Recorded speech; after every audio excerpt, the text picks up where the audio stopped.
Love is the ultimate healer. And healing takes place on the collective level. And today, having heard the announcement that Chad gave, we feel that need to do some healing, to know what is ours and how is ours to react, respond.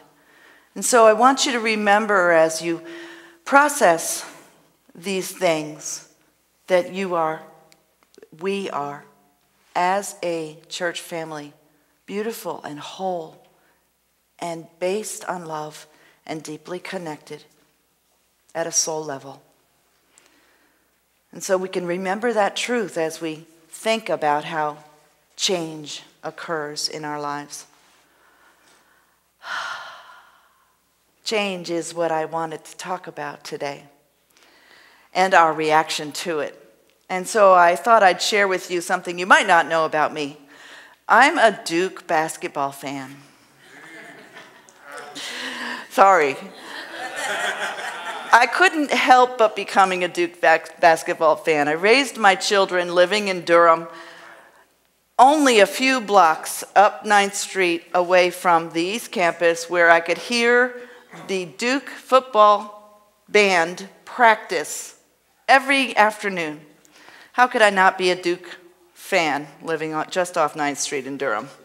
But I'm not really invested. I'm more of an observer. And what I love watching is, especially as March comes in with March Madness, I love the ACC. I love the rivalry of the ACC. I couldn't find it. I mean, there was rivalry in Kansas City, sure, but not like the ACC. And during rivalry week a couple weeks ago, Duke played against two major competitors, UNC, which they won, and Duke won, and Maryland, where they lost. And it was the home team win at their own stadium. So you can imagine the fans. They were out of control enthusiastic about these games. Every time the team would go back and forth from one end to the other, the fans just went wild. And I enjoy it. I think it's fun. I love Mike Krzyzewski. I love how he responds to things and his leadership. So I'm more of an observer who enjoys it. Watching those fans is amazing. When the game is over, half of the arena or some part of the group goes out like sad little puppies with tail between their legs. And the other half, or more than half, is just ecstatic, and they pour down onto the floor, and they are just crazy. Now, how can two groups have such different reactions to the same event? You see, it's not the event that makes someone happy or unhappy. It's their attitude about the event. And that's why I'm happy, but after 5 minutes, I'm done. I'm ready to move on to something else. I'm not a huge fan. I just love it, watching it, and love watching the people. People put their attention on an event or a thing and allow it to cause their happiness or unhappiness. It's got to be true, because the event made some people happy and made some people unhappy. It wasn't the event that was good or bad. It was just the interpretation of it. So I have a story to tell that can help us to remember that how we choose to react to something can really change our feelings. It's an old story, an old story. I believe it comes out of China. Once upon a time, there was a farmer who didn't have a lot of money. And he didn't have a tractor. He had an old horse that plowed his field. One day he was out plowing, and the horse dropped dead. All of his neighbors said, "Oh, that poor man. His horse dropped dead." And the man just said, we'll see. We'll see whether it's bad or good. Well, the people were so amazed that he was so calm and peaceful about this that they pooled their resources and presented him with a gift of a new horse. And so the man used the horse and plowed his field. A week later, the horse jumped the fence and bolted and ran away. And the neighbors said, "Oh, what an unlucky man this is." And the man just smiled and said, "We'll see." Well, the horse came back, eventually, and he was put to work. But he hadn't been ridden. Well, the farmer's teenage boy decided he wanted to ride that horse. And so he got up on the horse, and the horse bolted, bucked, and the boy fell off, breaking his leg. And the neighbors said, "Oh, what a shame for that young boy." But the farmer said, "We'll see." 2 days later, boy's leg's in a cast. 2 days later, army recruits come through the village. And they're ready to recruit everyone who's able into the draft of the army. They see the boy with a cast on his leg and pass him right by, and they decide not to recruit him. And the neighbors said, "Boy, that guy is really lucky." And the farmer said, "We'll see." The moral of the story is there's no use in overreacting to the conditions and the events and the circumstances of our everyday lives. Many times what looks like a setback could actually be a gift.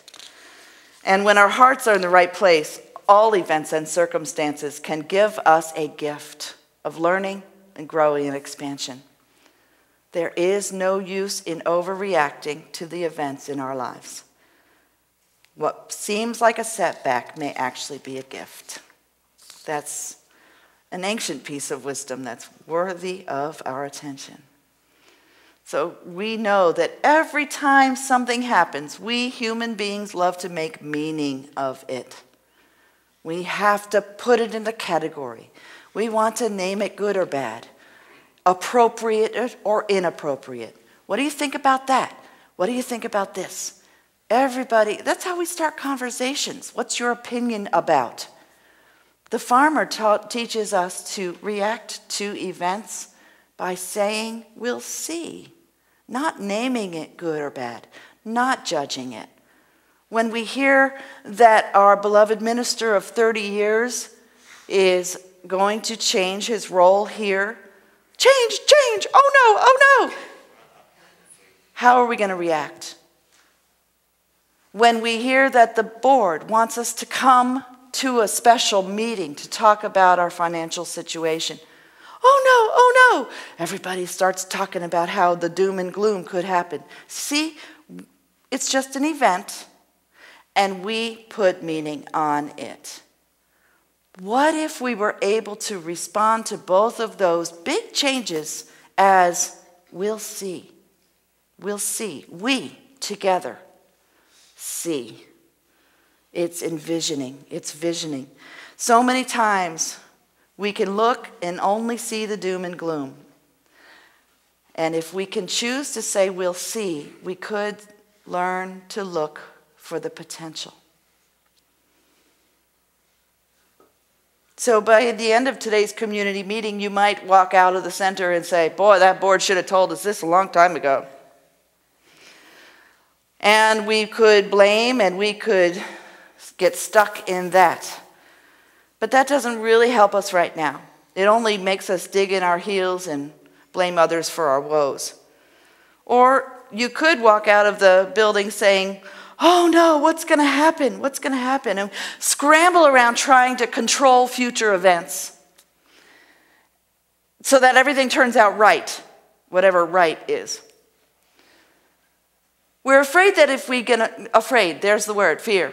We're afraid we're going to lose something we are used to. And that causes us to want to scramble to control it. But the fear can cause indecision and paralysis and contribute to a consciousness of doom and gloom. And right now, we don't need that either.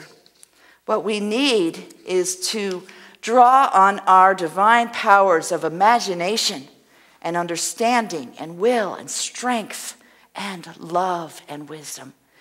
Draw on those divine powers and come together as a collective, knowing we are deeply connected at the soul level and knowing that love will show us the way.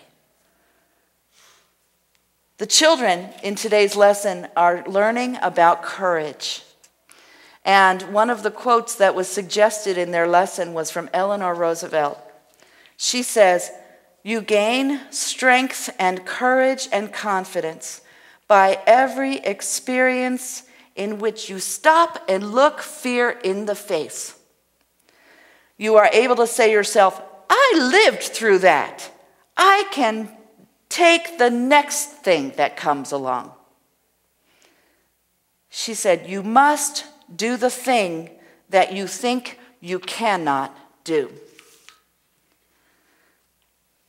A couple of months ago, the board engaged in a conversation about our financial situation, and we realized that what we were doing is operating from a mode of scrambling to find solutions and fearing that we would lose something that is dear to us. Once we realized it, we came back together for a special session of visioning.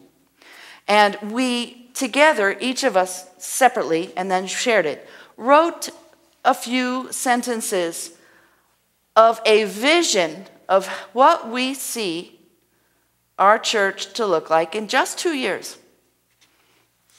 The statements were, and we were to write them in present tense, as if they were happening right now. The statements were wonderful. It was so encouraging.